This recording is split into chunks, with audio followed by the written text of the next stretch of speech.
Y ahora, ¿tuvieron que meter la clave para entrar o no? Sí. Yo sí. Ok. Sí, pues no sé, este Zoom funciona raro. Ok. Bueno, entonces, no sé cómo quedó la clase pasada. ¿Quieren que me regrese un poco o continuamos?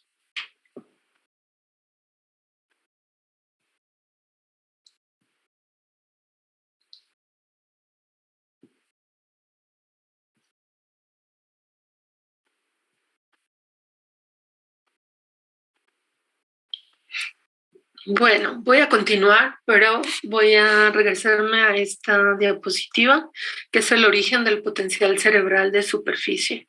Entonces tenemos la neocorteza y tenemos diferentes capas. La capa molecular es la más externa, luego sigue la capa glandular, luego una capa piramidal externa, células granulares, y hay una capa granular interna y después viene la capa piramidal gigante y luego una capa fusiforme. Entonces pueden ver los tipos celulares, cómo son y cómo hacen sus contactos. Ya saben que la neurona pues tiene su cuerpo y tiene muchas entradas sinápticas y este es su axón, que algunos pudieran tener una división su axón y hacer contacto o comunicarse más bien, más que contacto, comunicarse con la neurona postsináptica. Entonces me regreso a esta porque vean esta capa fusiforme y de hecho se ve aquí en otro zoom de cómo están arregladas las neuronas. Se ven arreglos, conexiones como horizontales, densamente horizontales, pero también se ven conexiones verticales. Entonces, me regreso a esto porque la electroencefalografía pues está limitada. Sí ha sido útil para ciertos problemas que veremos más adelante, pero también está limitada. Pensando en la cantidad de funciones que tiene el cerebro, no es posible por medio de electrodos de superficie medir la información o la actividad que hay en cierta región del cerebro. Entonces, se considera que el potencial que se está registrando proviene de estas células piramidales gigantes que, pues sí, son gigantes y recorren una distancia pues mucho mayor que lo que recorren por ejemplo, las piramidales pequeñas o las capas granular que se ven como puntitos, ¿no? Ahí. Entonces, y que acá en este zoom de acá vemos como arreglos en paralelo. Entonces se considera que los potenciales el potencial que registramos en la superficie se refiere no tanto al potencial de acción de estas células piramidales gigantes, sino más bien a la cantidad de potenciales postsinápticos que de alguna manera se están sincronizando entre diferentes neuronas. ¿Sí? Esa sincronía es la que esa especie de sincronía, entre comillas, es la que estamos observando en el electroencefalograma. Y donde, pues sí tenemos muchísima información aleatoria. ¿Ok? ¿Sí quedó claro? O no sé. ¿Qué opinión tienen al respecto?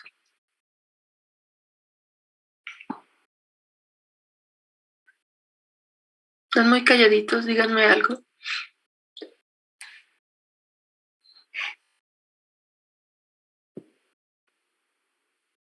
En el chat, por lo menos. ¿Qué pasa? Díganme algo. Están muy callados.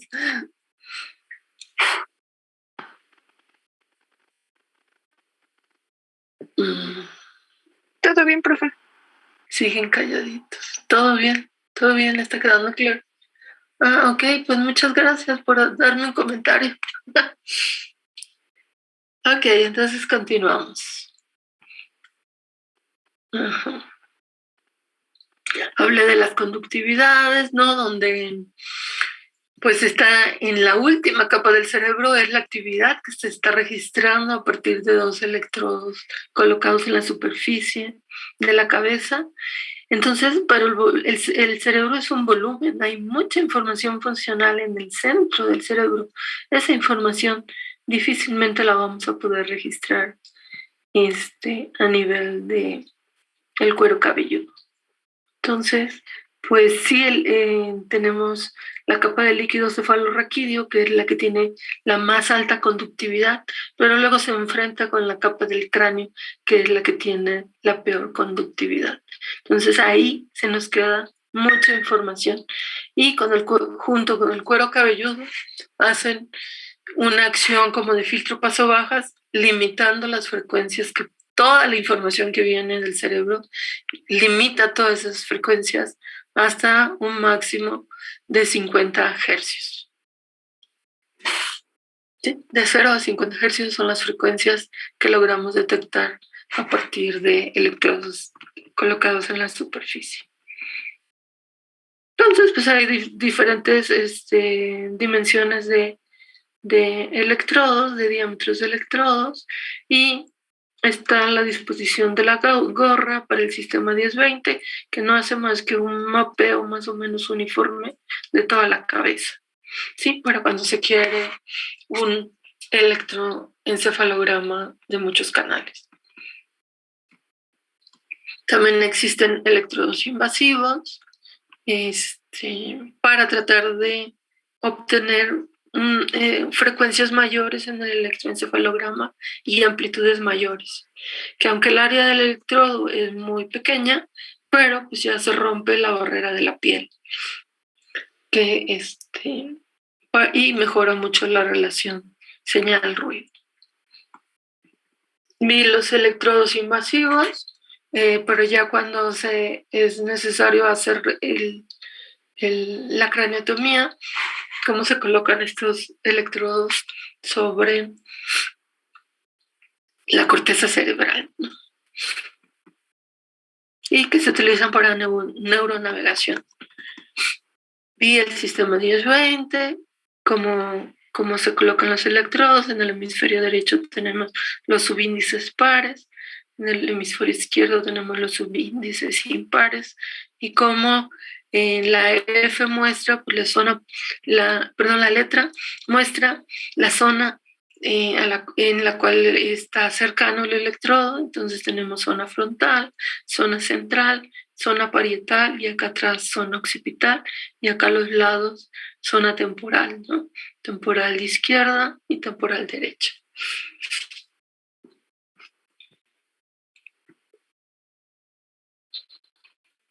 Como para registro unipolar y para establecer una referencia, pues se han propuesto varias, porque pues si estoy muy cerca de la cabeza, pues seguramente no voy a encontrar una zona inactiva eléctricamente que me ayude a generar mis registros.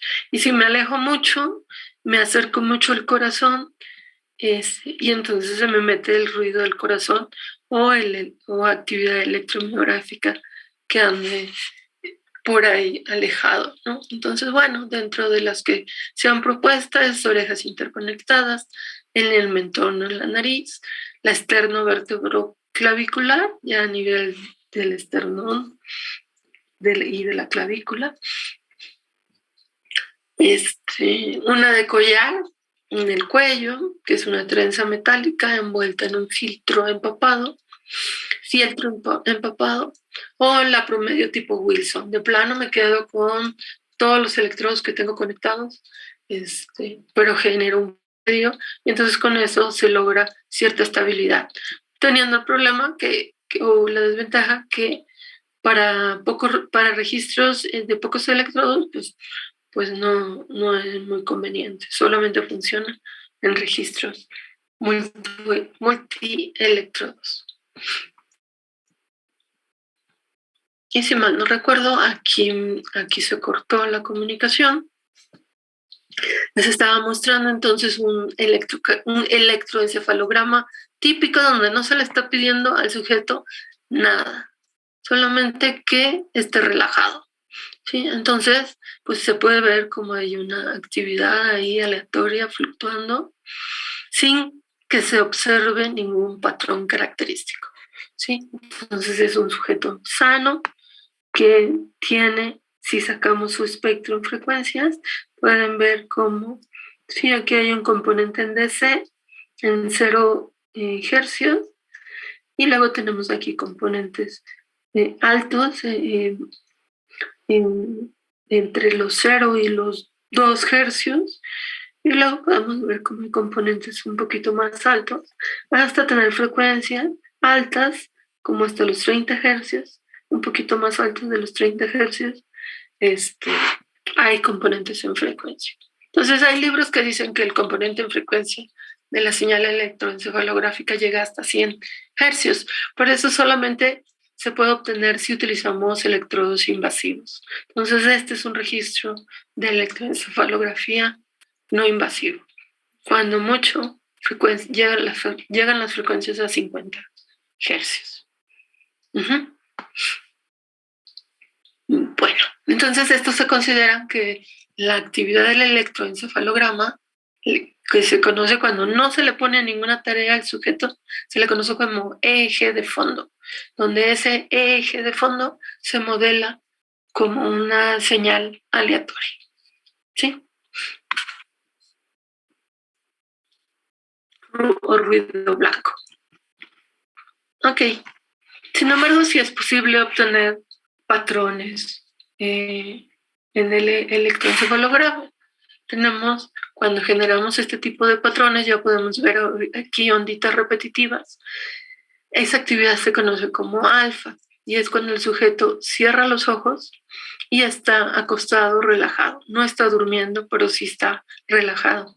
Entonces, el cerebro también se relaja y deja de estar produciendo esa señal aleatoria y empiezan a aparecer estos patroncitos más o menos cíclicos, ¿sí? Que andan en promedio por ahí de los 8 hercios. ¿Sí? Estos patroncitos alfa. Si el sujeto abre los ojos o el sujeto lo ponemos o se encuentra bajo un estrés muy, muy grande o lo ponemos a una actividad mental intensa, entonces desaparecen estos ritmitos alfa y empiezan a aparecer estos componentes de alta frecuencia que son piquitos que aparecen arriba de los 15 hercios. ¿Sí? Esta frecuencia, si sacamos el espectro de Fourier o pasamos al dominio de la frecuencia, se ven como piquitos de alta frecuencia. La banda teta se encuentra en niños y son ondas normales en niños cuando están relajados. Pero para adultos, estas onditas también que se empiezan a ver patrones típicos, ¿no? Que son repetitivos, de más baja frecuencia, cuando un sujeto está disfrutando de algo muy placentero y de repente se le retira, abruptamente se le retira, entra en un proceso de frustración y entonces es cuando empiezan a suceder estas onditas, la banda teta, que andan entre los 4 y los 8 hercios.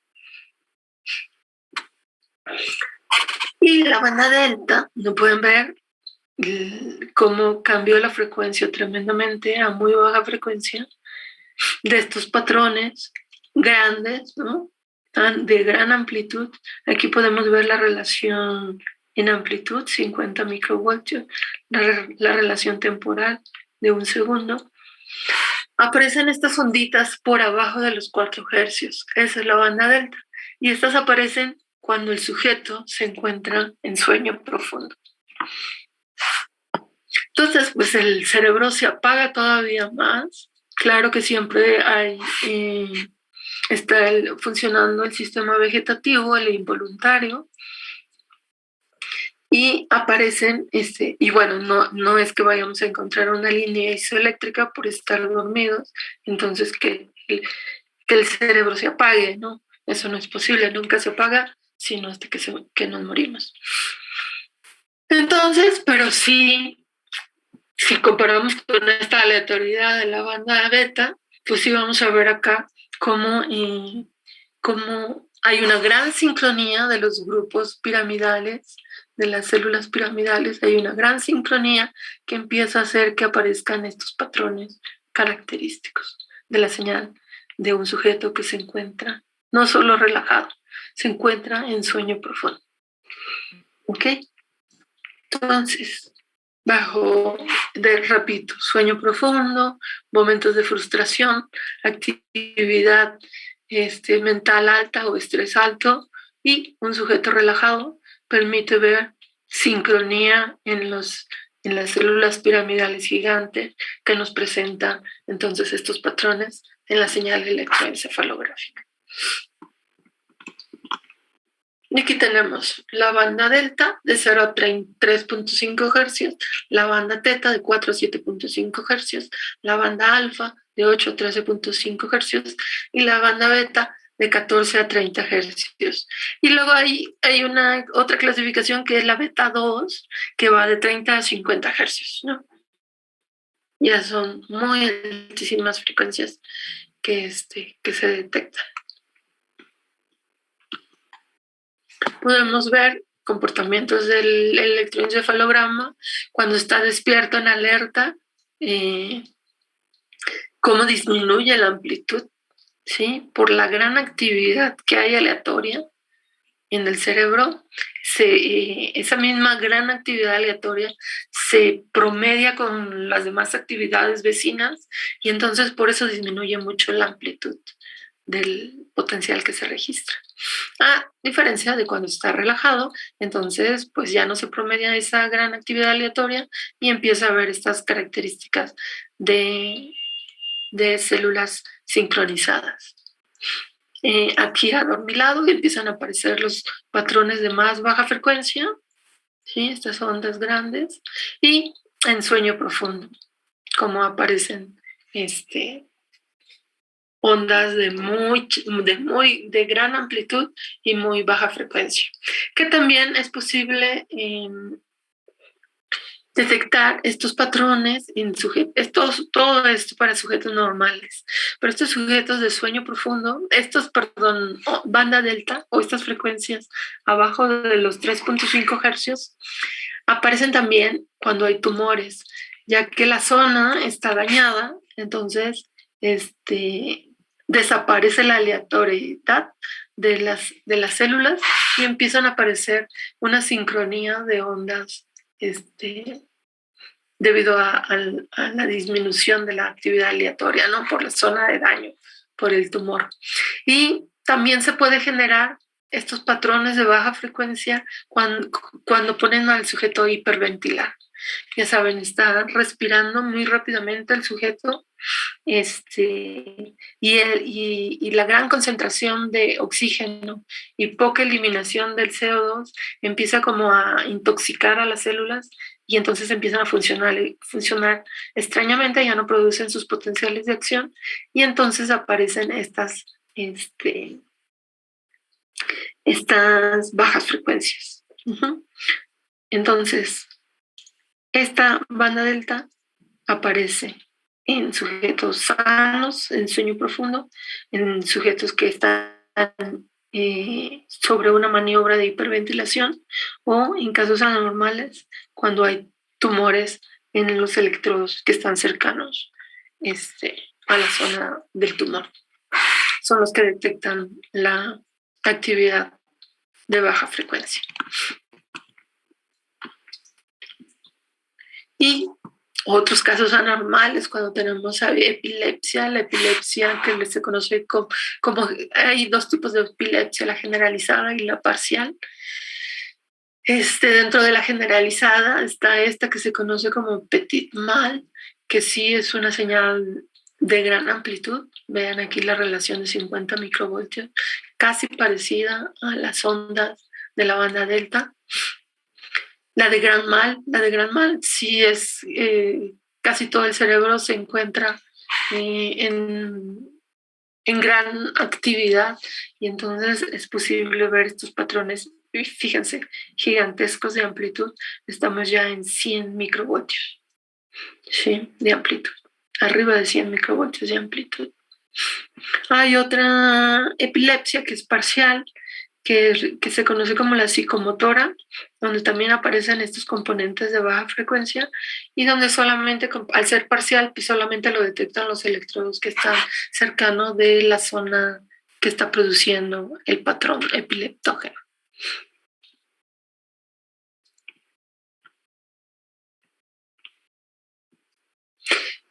Otros patrones característicos es si se pone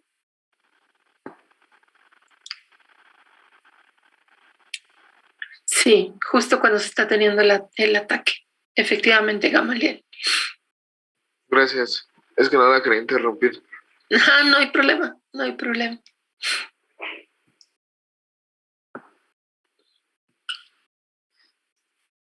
Ok, tenemos este otro registro electroencefalográfico. Pueden ver aquí la relación en voltaje. Son ondas chiquitas. En la región occipital, ¿sí? De electrodos colocados en la región occipital. Entonces aparecen aquí este patrón aproximadamente de ondas alfa y cómo a la hora que abre los ojos disminuyen este patrón de ondas alfa y se disminuye la amplitud y aumenta la frecuencia de la señal que se está registrando en la zona occipital.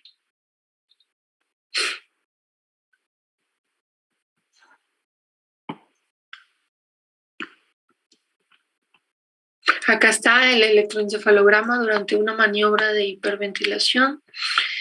Pueden ver que todo registro electroencefalográfico multicanal debe llevar aquí su nomenclatura según el sistema 1020, que es el sistema de derivaciones estándar reconocido internacionalmente. Entonces, pues pueden ver cómo está en una configuración bipolar, que es la diferencia entre electrodo central 3 y un electrodo en la zona parietal 3, o sea, del lado izquierdo, central parietal del lado izquierdo, hemisferio izquierdo. Acá tenemos la diferencia entre una zona parietal y una zona occipital también del lado izquierdo. Aquí tenemos el electrodo FP2, un frontal que está casi en la frente, este electrodo, con respecto al frontal 4, aquí del hemisferio derecho, otro frontal, diferencia de frontal central del hemisferio derecho y un central parietal del hemisferio derecho. Entonces podemos ver cómo aparecen después de iniciada la hiperventilación, aparecen aquí esas ondas de baja frecuencia y de gran amplitud, sobre todo acá en la zona frontal del hemisferio derecho. Frontal central todavía, disminuyendo hacia la parte trasera del cerebro. Todavía se observan, ¿no? Pero no son tan grandes como en la zona frontal derecha. ¿Sí? Aquí siguen apareciendo, ya no con tanta magnitud, pero siguen apareciendo los patrones de baja frecuencia, que se ven también acá en estas otras derivaciones. ¿Ok? Entonces es importante marcar, porque si no el electroencefalografista está perdido en el mundo de las señales. Es muy importante indicarle, previo a la señal, indicarle de qué electrodo proviene.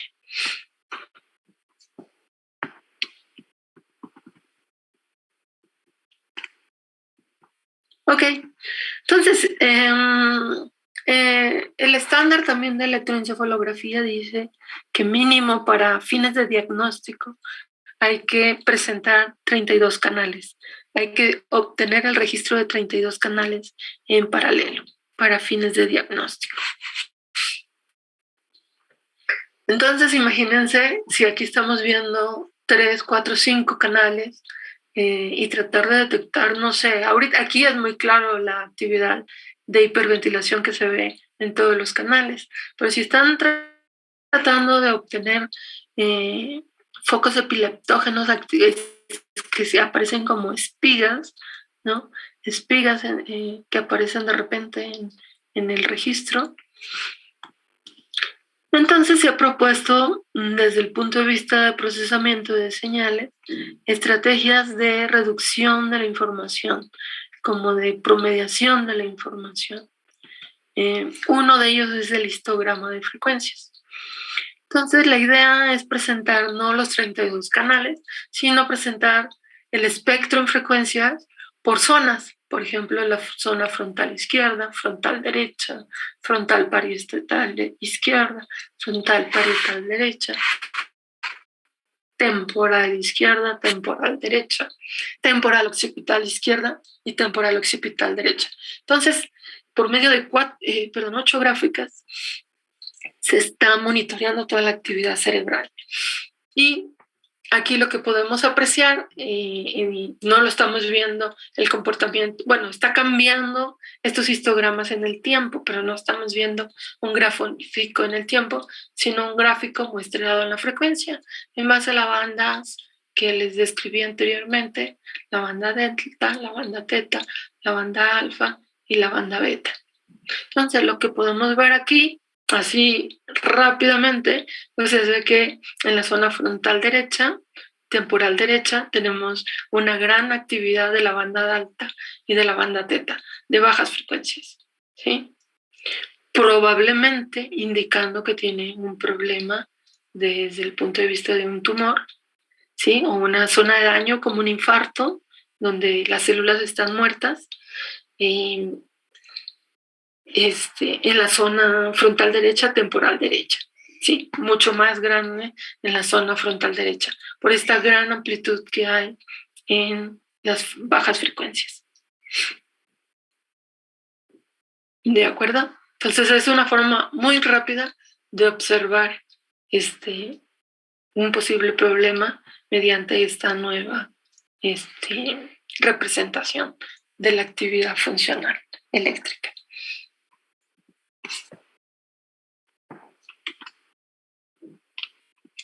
Otra forma de presentar la información es con el arreglo espectral compactado. Aquí podemos ver que tenemos tiempo en el eje de las Y, frecuencia en el eje de las X. Entonces podemos ver cómo hay unos piquitos aquí de actividad alfa y aquí inicia, aquí en este tiempo, inicia la hiperventilación.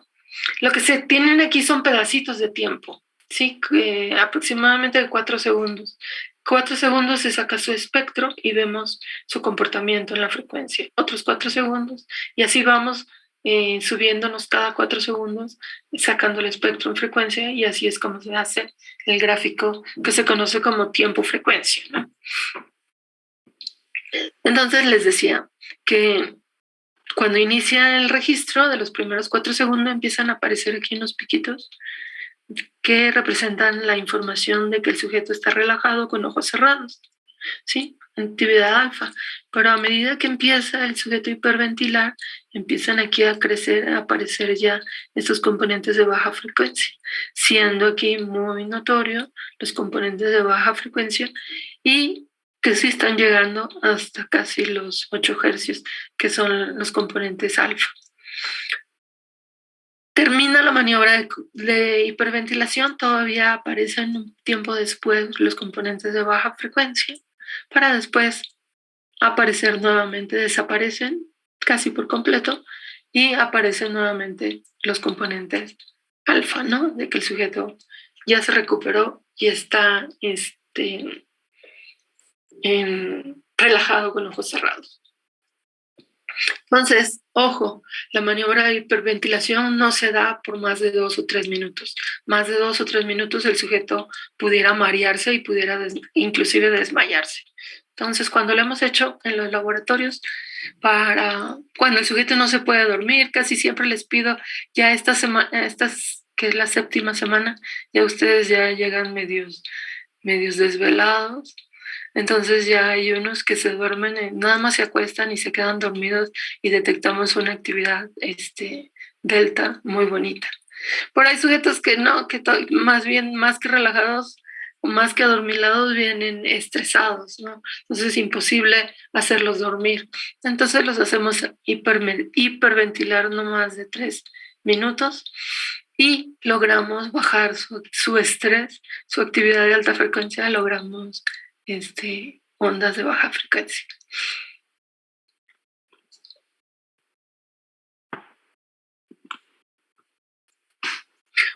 Y otra de las formas de presentar los datos de la información electroencefalográfica es mediante el mapeo cerebral. Y hay 4 tipos de mapeo cerebral. Uno que es el de potencial, otro el de densidad de corriente, el otro espectral y el otro estadístico. Ahorita les explico en qué se diferencian estos tipos de representaciones. Entonces, el mapa más sencillo y de los equipos más sencillos que también se conoce como cartógrafos, ¿sí? Porque presentan la distribución de la función cerebral en forma de un mapa o una carta donde tenemos que tener la ubicación de la nariz, por ejemplo, y las orejas para ubicarnos esta información, digamos, en rojo, que sobresale, ¿sí? Que es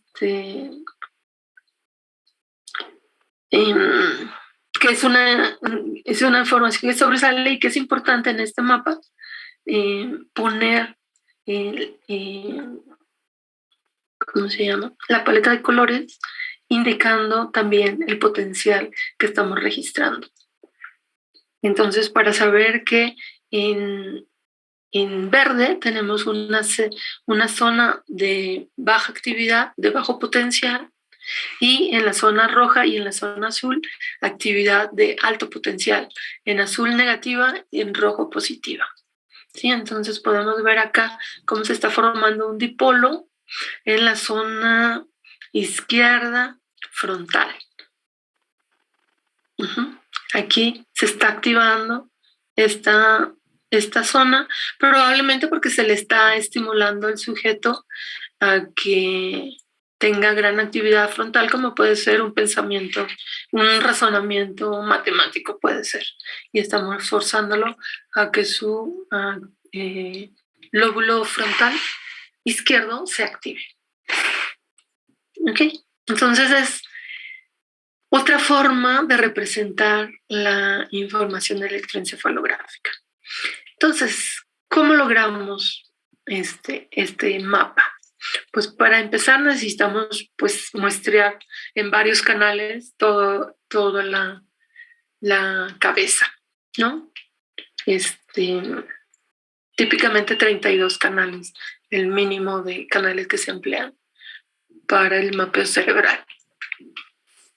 Entonces, pues cada canal, el electroencefalógrafo es caro pues porque requiere 32 amplificadores conectados en paralelo, ¿no? Uno para cada electrodo.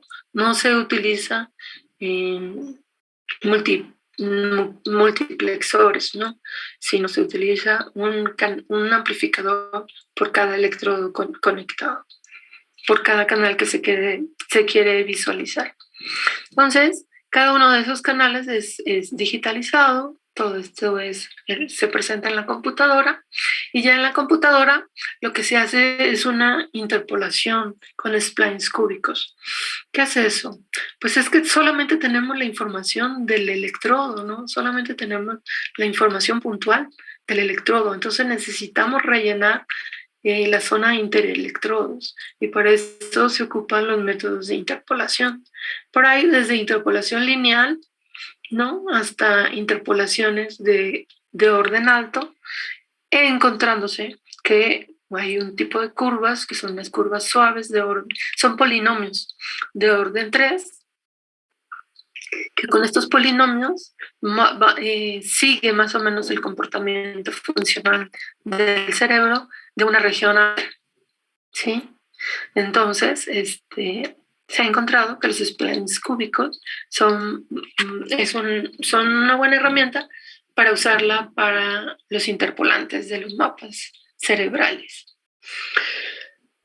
Entonces se interpola la actividad electrodo-electrodo y después se hace una codificación en colores. Y donde por eso es muy importante decir esa codificación de colores que me está representando. Entonces aquí me está diciendo este mapa que la mayor actividad la tenemos en el azul y en el rojo, uno en negativo y otro en positivo. ¿Okay?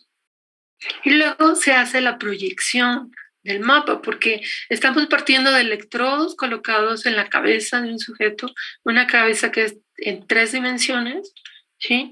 Y lo estamos haciendo una proyección a un mapa en 2 dimensiones. Entonces, para eso se utilizan proyectores de perspectiva. Se utiliza una perspectiva y repito, esta es la forma más simple de representar el mapa. Ahorita les muestro otros tipos de maniquís, ¿no? Aquí el maniquí pues solamente es un círculo, poner en un círculo y ubicar los electrodos dentro de ese círculo, más o menos como están distribuidos en la cabeza humana, uniformemente distribuidos, distribuimos los puntitos, ¿sí? Representando que ahí están los electrodos y realizando interpolación, codificación y la proyección de esa información a este círculo. ¿Preguntas? No, profesora. Ok. Entonces, este es el mapeo de potencial, ¿sí? Donde directamente el potencial registrado lo codificamos a un color y lo pintamos en la pantalla de la computadora. Está el mapeo de densidad de corriente. Este mapeo de densidad de corriente, una vez que tenemos el mapa en 2D, le aplicamos a este operador, que es un operador laplaciano, que es como aplicarle una derivada, pues no, es una derivada, ¿no? Es el laplaciano, es una derivada de orden 2 a X, a la posición en X, a la posición del mapa, a la posición... del mapa, a la posición X del mapa y a la posición Y del mapa. Se deriva con respecto a X y se deriva con respecto a y se le aplica una constante. Ese es el operador laplaciano. ¿Para qué hacemos eso? Para resaltar los focos de activación que estén sucediendo. Entonces, por ejemplo, aquí pueden ver un mapa sobre el modelo ya no de cabeza, sino sobre el cerebro, ¿no? Se saca un modelo de cerebro del hemisferio izquierdo y del hemisferio derecho y de ahí se imprime la información o se proyecta la información del laplaciano. Entonces, pues, ¿qué tenemos? Lo mismo, ¿no?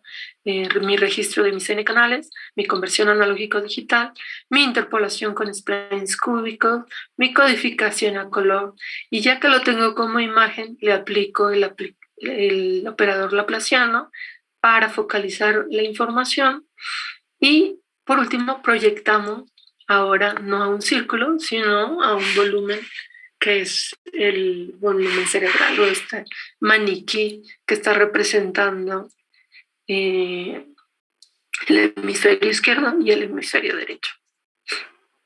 Y aquí donde se ve la densidad de corriente, en donde está representando con mayor amplitud la zona roja. Bueno, apenas se empiezan a ver zonas blanquecinas, ¿no? Pero aquí estamos más o menos ubicados esta zona roja, que es la zona de actividad en la zona temporal, es la que se está observando que tiene actividad. Y que esta actividad está cambiando en el tiempo. Entonces, pues hay que, como pueden imaginarse, hay que contemplar el retraso que le lleva al sistema hacia la interpolación, la codificación de colores, la aplicación del operador laplaciano, y es la velocidad con la cual se va a estar actualizando el mapa, el registro, porque estamos haciendo un registro en el tiempo. Entonces, pues la proyección del mapa se va a llevar cierto tiempo, por lo cual van a ir viendo con cierto retraso, dependiendo de la capacidad de cómputo que tengan, ¿no? Y este es el mapeo de densidad de corriente, con la finalidad de focalizar un poquito más la información. Por ejemplo, esta información que digo que está focalizada en la zona temporal, en un mapa de potencial, se vería como de mayor amplitud. Hagan de cuenta que estaría toda esta zona activada. ¿Sí? Entonces, con la densidad de corriente, se focalizó a esta zona de aquí, ¿no? Que es la zona más activa, más intensa, según el mapa de colores que presenta. Aquí el fabricante. Y, bueno, y acá me está diciendo que es para pacientes deprimidos.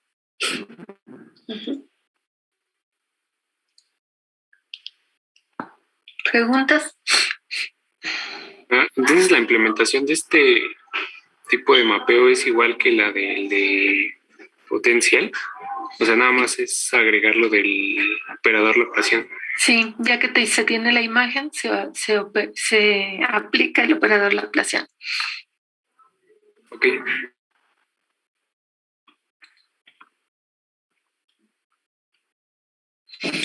Luego tenemos el mapeo cerebral espectral, que como pueden ir viendo, también lo estamos representando ya no como un círculo, sino como una elipse.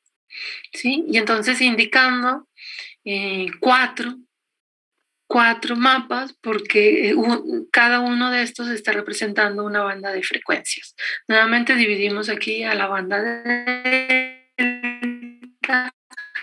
0 a 3.5 Hz, la teta de 3.5 a 7.5 Hz, la banda alfa de 7.5 a 15 Hz y la banda beta, que es la de más alta frecuencia, de 15 a 30 o 50 Hz. ¿Sí? Entonces, ¿qué estamos representando aquí? O cuál es la idea? Es que, por ejemplo, hay una gran actividad aquí en la banda alfa, ¿sí? En la zona, si este es el frente, en la zona occipital, ¿sí? Tenemos actividad de la banda alfa que se extiende un poquito hacia la banda teta. Entonces es ubicar desde el punto de vista de las frecuencias donde se encuentra la mayor activación, ¿sí? Que aquí me está representando que está mayormente en la banda delta, en la zona occipital de ambos hemisferios. Entonces, este mapeo cerebral espectral, pues, ¿qué requiere? Pues solamente un filtro en las diferentes bandas, ¿sí? El cálculo del espectro de frecuencia, de su amplitud en la frecuencia, la interpolación con los splines cúbicos de cada electrodo, la codificación a colores y la proyección según el mapa que se haya escogido que va a ser la representación. Lo podemos hacer aquí en una forma de círculo, elipse o con la cabecita de un maniquí en forma ya de 3 dimensiones o directamente sobre la reconstrucción tridimensional del cerebro del sujeto, previo que el sujeto pues tuvo que haberse hecho una resonancia magnética para sacar su cabeza, ¿no? Su cerebro, reconstruirlo y sobre ese poner los electrodos, proyectar los electrodos y el mapa, ¿sí? E interpolar entre los electrodos.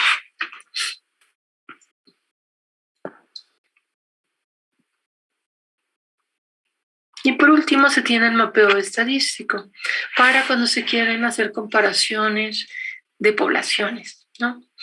Entonces lo que se tiene aquí, bueno, aquí está sobre un promedio de cabeza, un promedio ejemplo de cerebro más que de cabeza, y entonces estamos viendo el hemisferio derecho y el hemisferio izquierdo, sobre el cual se están proyectando los mapas. Y entonces se tienen Aquí es para una N de 26, el promedio, mapa promedio para pacientes con HIV, y se está comparando con respecto al mapa de control para un promedio de 14 sujetos. ¿Sí? Una N igual a 14. Y acá se está viendo las diferencias. Se presenta un tercer mapa, tercer y cuarto, para ambos hemisferios, de las diferencias entre los sujetos control y los sujetos con HIV. Y acá podemos ver la paleta de colores, el déficit, el porcentaje de déficit, mostrando que hay un déficit en los rojos, ¿sí? O una mayor diferencia en esta zona, en la zona parietal central. Y en la zona parietal central derecha más que en la izquierda, ¿sí? Es la diferencia que se está presentando entre los dos, el sujeto control con respecto o al revés, los sujetos con HIV con respecto a los sujetos control. Y luego, como toda prueba estadística, se tiene que indicar la significancia de la prueba. Entonces, la significancia viene dada en términos de la probabilidad. Entonces, indicando en rojo una probabilidad de equivocarse, que la prueba se equivoque del 0.005%, una roja. Y entonces, pues, ¿qué se requiere desde el punto de vista técnico? Pues realizar los mapas mediante ya saben, necesitan los electrodos, la amplificación, la codificación, y hacer la comparación de los mapas, hacer la prueba estadística y hacer, por último, la proyección de los mapas, de los 4 diferentes tipos de mapas. Y esta es la presentación de el mapeo cerebral estadístico.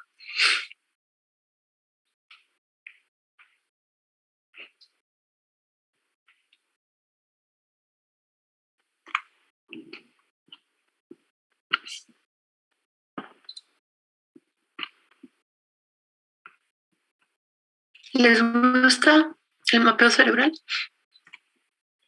Sí, está muy interesante. ¿Sí? ¿Te gustó? ¿Te gusta más ver la información en forma de mapa que en forma de señales? Sí, creo que sí. Sí, ese es el éxito de Windows, ¿no? Cuando puso es que a ustedes no les tocó. A mí me tocó la época donde no existía Windows, que todo está, que ahora todo está iconizado y todo está en forma de ventanas y rápidamente identificas las aplicaciones en base a la imagen, ¿no? Antes pues tenías que escribir el nombre de la aplicación y tenías que recordar cómo se llamaba esa aplicación. ¿Sí? Entonces, lo visual es muchísimo más rápido de percibir que el texto, ¿sí? O las señales, ¿no? En este caso, comparando la imagen del comportamiento funcional de la cabeza de un sujeto con respecto a estar viendo señales y piquitos ahí variando en el tiempo. Sin embargo, aunque es muchísimo más rápido cómo digieres la información que se presenta en un mapa, los electroencefalografistas prefieren las señales. ¿Por qué? Porque el procesamiento de alguna forma está filtrando la información. Entonces, para fines de diagnóstico, sí se podrá ver muy bien, sí podrán tener en paralelo el mapa cerebral, pero nunca va a eliminar a su gráfico de su señal de voltaje con respecto al tiempo.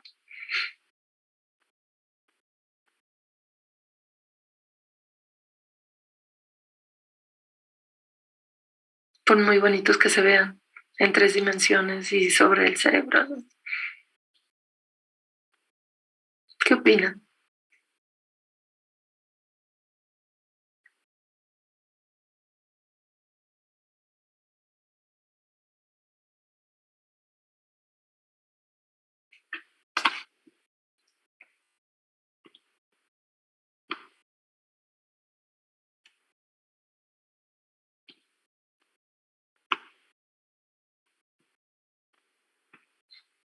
Para un ojo poco entrenado, pues definitivamente vamos a preferir un tipo de representación así resumida, pero precisamente como está resumida, puede estar escondiendo una información de algún foco epileptógeno que aparezca por ahí, en determinado tiempo, y por eso el electroencefalografista prefiere ver este tipo de señal.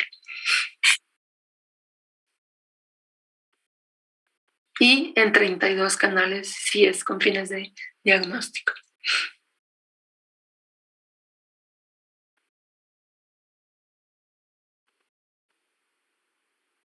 Ok, pues están muy calladitos. ¿Ya están cansados esta semana? Ya, del trimestre.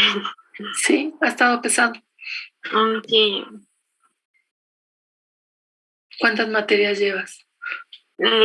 4 más el seminario de proyecto. Ya estás en seminario de proyecto.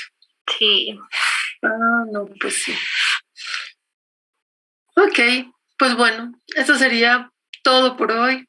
Seguimos con potenciales evocados, que es otra forma de obtener patrones deterministas de la señal electroencefalográfica, quitarle su ruido de fondo, su aleatoriedad y quedarnos con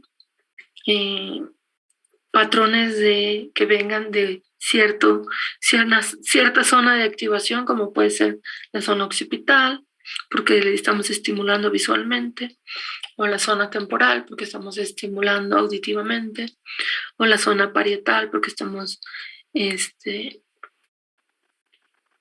estimulando por medio del tacto o presión en la piel.